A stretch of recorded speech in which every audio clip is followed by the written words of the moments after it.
Baik, bismillahirrahmanirrahim. Assalamualaikum warahmatullahi wabarakatuh. Apa kabar teman-teman sekalian? Semoga dalam kondisi yang tetap terjaga kesehatannya di tengah pandemi ini. Alhamdulillah kita masih bisa bertemu dalam perkuliahan online. Pada kali ini kita akan membahas tentang akuntansi piutang, ya. Akuntansi piutang. Baik, saya rasa langsung saja kepada materi ya. Piutang itu dibagi menjadi beberapa klasifikasi ya. Yang pertama yaitu piutang usaha, yaitu piutang yang terjadi yang timbul akibat adanya transaksi penjualan barang atau pelayanan jasa secara kredit atau tempo ya. Biasanya piutang usaha ini ditagih dalam jangka waktu yang relatif singkat ya, atau yang relatif pendek, yaitu antara 30 sampai 60 hari ya, atau 1-2 bulan. Itu piutang usaha. Kemudian ada juga piutang wesel. Piutang wesel ini adalah tagihan perusahaan kepada pembuat wesel ya, yaitu pihak yang berhutang kepada perusahaan baik melalui pembelian kredit ataupun meminjam sejumlah uang. Nah, pihak berhutang berjanji akan membayar sejumlah uang tertentu ya kan, berikut dengan bunganya dalam waktu yang telah disepakati ya. Nah, janji tersebut secara formal itu ditulis dalam sebuah wesel ya. Nah, itu disebut, makanya dinamakan sebagai piutang wesel ya. Nah, bagi pihak yang berjanji membayar, instrumen kreditnya disebut tadi ya kan, berarti wesel berbayar. Sedangkan bagi yang dijanjikan menerima pembayaran tersebut, instrumennya dinamakan wesel tagih. Itu piutang wesel ya. Kemudian yang ketiga yaitu piutang lain-lain ya. Misalnya piutang bunga, piutang dividen, piutang pajak ya kan. Itu ya. Jika piutang tersebut dapat ditagih dalam jangka waktu 1 tahun, maka diklasifikasikan sebagai aset lancar ya, maka diklasifikasikan sebagai aset lancar.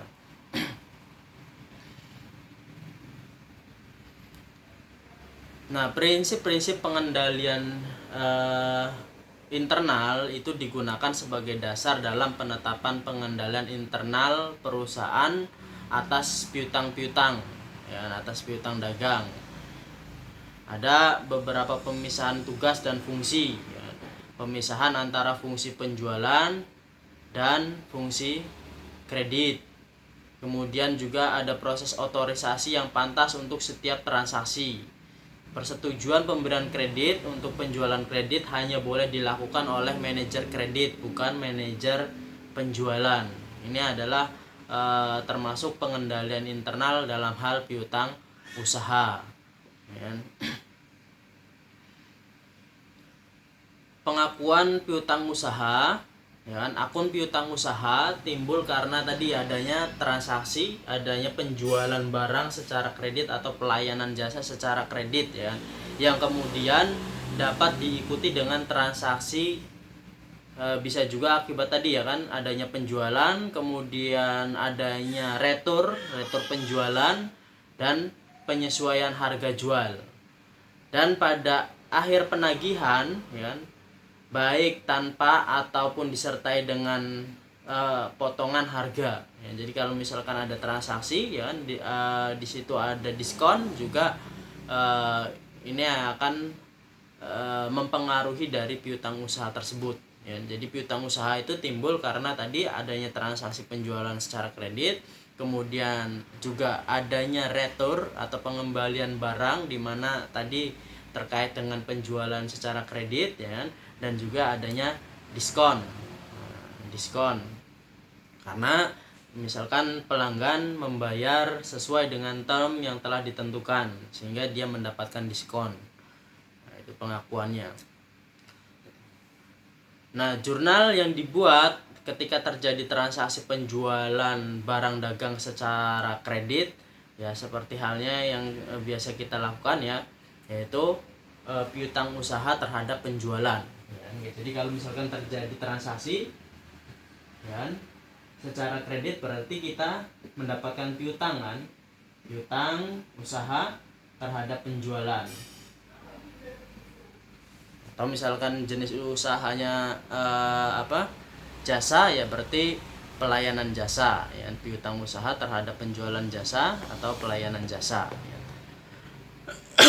Kemudian kita juga mencatat, ya, mengakui adanya piutang usaha yang berkurang kalau misalkan ada retur penjualan atau penyesuaian harga jual, ya. Ini tadi ya jurnalnya untuk ketika terjadi penjualan. Nah, ketika misalkan ada retur, ya, ada retur, maka yang kita catat adalah retur, atau misalkan itu ya, dan penyesuaian harga jual terhadap piutang usaha, ya. Piutang usahanya dikredit karena istilahnya ada pengembalian barang kan, ada pengembalian barang yang kita terima sehingga mengurangi piutang dari penjualan yang sebelumnya, ya. Itu proses pengakuannya. Ataupun misalkan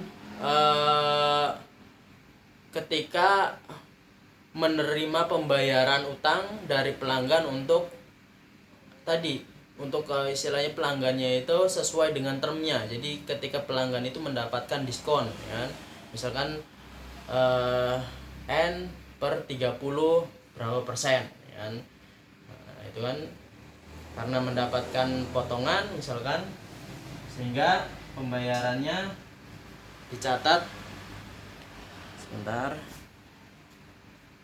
kelihatan ya, kas, ya, karena mendapatkan diskon sehingga di sini ada potongan penjualan, ya, di debit juga, kemudian di kreditnya adalah piutang, kan?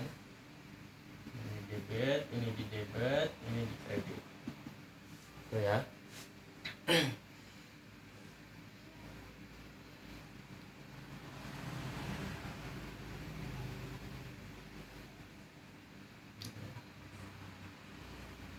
Jadi itu proses pengakuannya.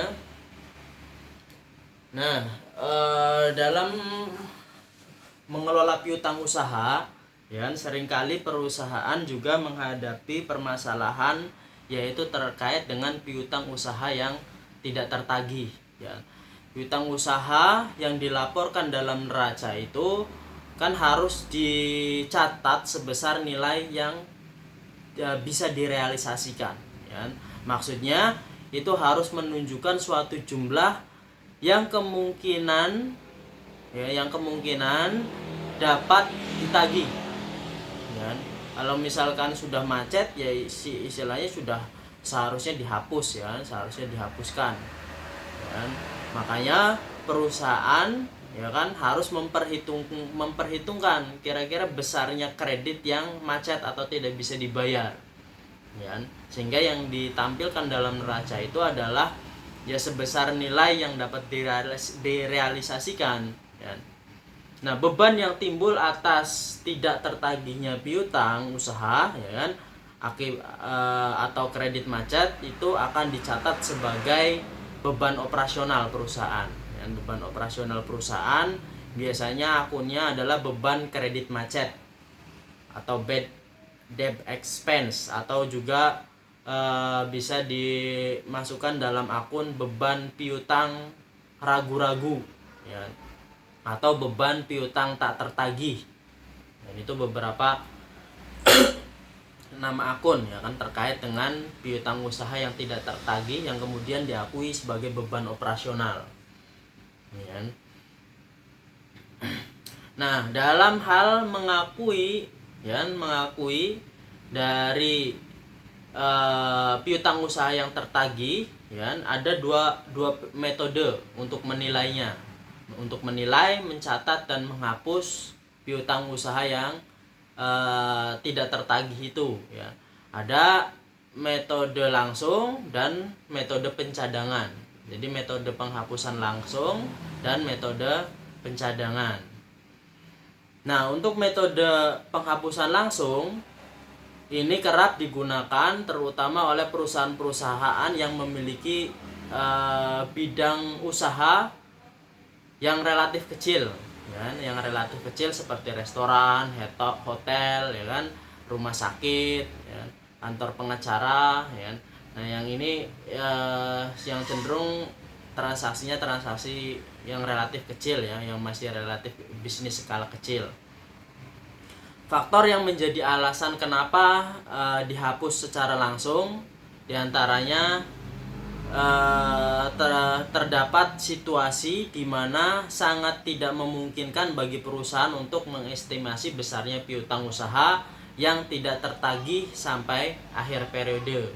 Jadi karena memang tidak memungkinkan bagi perusahaan melakukan estimasi, ya. Kemudian perusahaan sebagian besar menjual barang dagangan secara tunai, ya, karena transaksinya kebanyakan memang dilakukan secara tunai, ya, terutama usaha-usaha yang relatif kecil itu kan jarang, ya kan, transaksinya dilakukan secara kredit itu kan jarang, ya. Biasanya mereka menginginkan transaksinya dibayar langsung secara tunai, termasuk di dalamnya rumah sakit itu kan jarang sekali, ya kan, orang pasien yang bayar kemudian secara hutang itu kan jarang, ya. Hingga kalau misalkan ada hutang pun relatif sedikit jumlahnya, ya, sehingga kalau misalkan diestimasi ya kurang itu, ya, misalnya karena jumlahnya kecil jadi dianggap kurang efektif, ya. Jadi lebih baik langsung dihapuskan. Nah, ini biasanya terjadi pada skala bisnis yang relatif kecil. Kemudian ada juga metode sebelum kita masuk kepada metode pencadangan, ya kan, kita bahas di sini dulu, ya kan. Beban kredit macet atau beban piutang tak tertagih hanya akan dicatat atau diakui apabila benar-benar telah terjadi pelanggan tertentu menyatakan tidak bisa membayar, ya. Jadi proses penghapusan secara langsung itu kalau memang sudah terjadi, yaitu pelanggannya tidak bisa bayar karena misalkan bangkrut, tidak punya aset lagi atau lain sebagainya, sehingga mengharuskan beban usaha itu dihapuskan. Beban dari piutang yang tertagih itu harus dihapuskan. Caranya seperti apa? Ya, dengan cara menjurnalkan, ya. Ini penjurnalannya untuk piutang yang tidak tertagih adalah beban piutang yang diakui sebagai beban, ya. Beban piutang tak tertagih terhadap piutang usaha. Jadi di debitnya adalah diakui sebagai beban piutang tak tertagih, di kreditnya sebagai piutang usaha.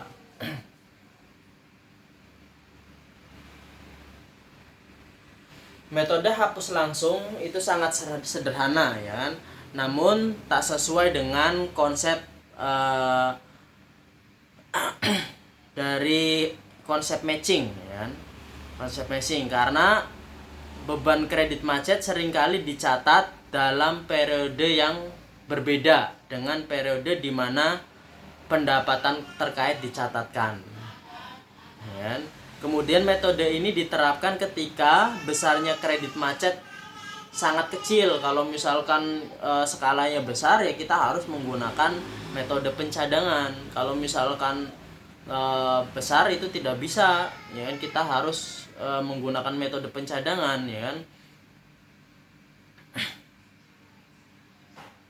Karena ini terkait dengan prinsip materialitas, ya kan, metode ini, ya kan. Kalau misalkan kecil ya boleh dihapus langsung, tapi kalau misalkan besar ini jangan, ya kan. Kita harus menggunakan metode pencadangan karena berdasarkan prinsip materialitas dalam akuntansi. ya. Namun secara keseluruhan menurut prinsip akuntansi yang berlaku umum, metode ini sudah tidak diperkenankan digunakan lagi. Ya, tidak diperkenankan untuk digunakan lagi. Namun pada prakteknya untuk usaha-usaha atau bisnis-bisnis yang relatif kecil masih menggunakan metode ini, yaitu metode hapus langsung. Kemudian metode kedua yaitu metode pencadangan. Jadi sepanjang periode di mana penjualan kredit terjadi, estimasi mengenai besarnya piutang usaha yang tertagih itu harus dibuat, ya, didasarkan pada pengalaman dari masa yang lalu, ya, masa lalu, bagaimana pelanggan yang tidak mampu membayar itu berapa, ya, itu diperkirakan. Dengan menggunakan metode pencadangan, besarnya estimasi atas beban piutang tak tertagih akan diakui atau dicatat dalam periode yang sama sebagaimana penjualan kredit dicatat. Jadi tanpa harus menunggu terjadinya actual loss, ya. Jadi kerugian aktual yang mungkin baru terjadi setelah periode penjualan berlangsung, ya. Nah, besarnya estimasi ini didasarkan dari hasil pengamatan atau pengalaman masa lampau, ya, mengenai jumlah piutang macet ini, ya. Adapun pencatatan, ya, ayat jurnal untuk mencatat besarnya estimasi atas beban piutang tak tertagih ini dari metode pencadangan dari hutang yang diragukan, tidak bisa ditagih lagi, ya kan, yang dengan cara langsung dihapus sebagai beban, ya, beban piutang tak tertagih, ya. Ini cara pencadangannya, ya, terhadap cadangan piutang tak tertagih. Cadangan piutang tak tertagih ini ketika mengakui adanya cadangan piutang tak tertagih, ya. Jadi langsung beban di debit, ya, beban piutang tak tertagih terhadap cadangan piutang tak tertagih. Nah, jika nanti perusahaan mendapati ada pelanggan yang tidak bisa membayar, ya, maka jurnal yang harus kita catat adalah ini, ya kan, mengurangi langsung cadangannya, ya. Mengurangi cadangannya. Berarti cadangan piutang tak tertagih, ya, terhadap piutang usaha.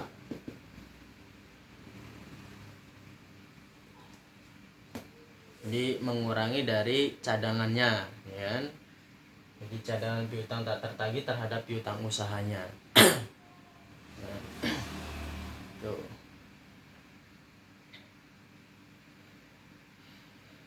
Kadangkala setelah perusahaan menghapus piutang usahanya, pelanggan tertentu ternyata pelanggan itu memiliki itikat yang baik, ya, itikat yang membaik. Jadi pihak perusahaan sudah istilahnya melakukan estimasi bahwa pelanggan tersebut istilahnya tidak bisa membayar pada tahun itu, kan? Tapi ternyata pelanggannya itu meskipun usahanya sudah dinilai bangkrut, dia tetap berusaha untuk membayar sebagian hutangnya, ya. Sehingga yang harus dilakukan oleh perusahaan adalah perusahaan harus membalik jurnal, ya, membalik jurnal penghapusan piutang yang tidak tertagih itu yang dibuat sebelumnya sejumlah yang dapat ditagih kembali oleh perusahaan, ya. Jadi berapa kira-kira yang bisa dibayarkan. Kemudian catat penerimaan kas dari hasil penagihan tersebut, ya. Jadi sebelumnya kan sudah dihapuskan, ya, sudah dihapuskan piutangnya, tetapi ternyata pelanggannya memiliki itikat baik untuk tetap berusaha membayar piutang tersebut. Maka dia harus membalik, ya, yang tadinya sudah dihapus dikembalikan, sehingga jurnalnya adalah piutang usaha terhadap cadangan, ya, terhadap cadangan piutang tak tertagih, PTT, gitu, ya. kemudian mencatat ya kan, karena pada saat itu dia membayar sejumlah piutangnya ya kan, jumlah piutangnya, maka dia juga mencatat kas yang diterimanya ya kan. Jadi ketika dia menerima dari pelanggan yang dulu sudah diestimasi dia tidak bisa membayar, kemudian ternyata dia membayar ya kan, maka yang harus kita lakukan membalik dulu piutang usahanya terhadap cadangannya. Setelah itu baru kita menuliskan penerimaan kasnya ya, kas terhadap piutang usaha, kas terhadap piutang usaha ya.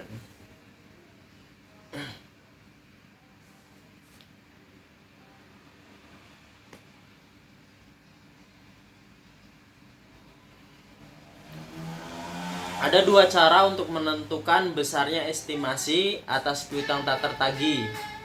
Yang pertama, sebesar persentase tertentu dari penjualan ya, berdasarkan pengalaman masa lalu ya. Jadi menggunakan prosentase, kira-kira yang masa lalu itu dari piutang yang tertagih dari penjualannya itu berapa persen rasionya ya. Atau kita juga bisa menggunakan sebesar persentase tertentu dari jumlah piutang usaha. Jadi kita bisa menggunakan persentase dari penjualan atau persentase dari piutang usahanya ya.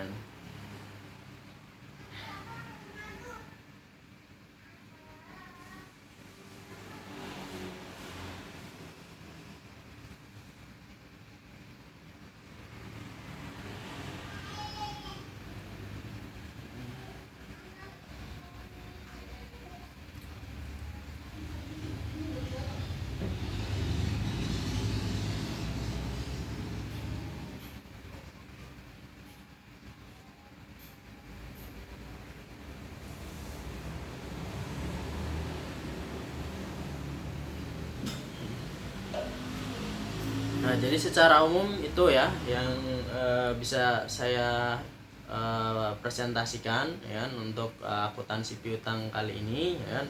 Nanti silahkan selebihnya dipelajari itu ya kan, terkait dengan metode cara membuat estimasi terkait dengan piutang usaha yang tak tertagih ya kan. Silahkan nanti kalau misalkan tidak paham bisa ditanyakan ya. Jadi piutang usaha ini kan istilahnya juga akan dinilai sebagai kinerja perusahaan ya, sejauh mana perusahaan mampu mengumpulkan piutangnya ya. Jadi sejauh mana, seberapa cepat ya kan, semakin cepat perusahaan bisa mengumpulkan atau menarik piutang ya, atau utang dari pelanggannya ya, maka akan semakin baik. Nah, tapi kalau misalkan semakin lama juga semakin lama perusahaan mengumpulkan piutangnya, nah ini juga tidak baik bagi perusahaan ya.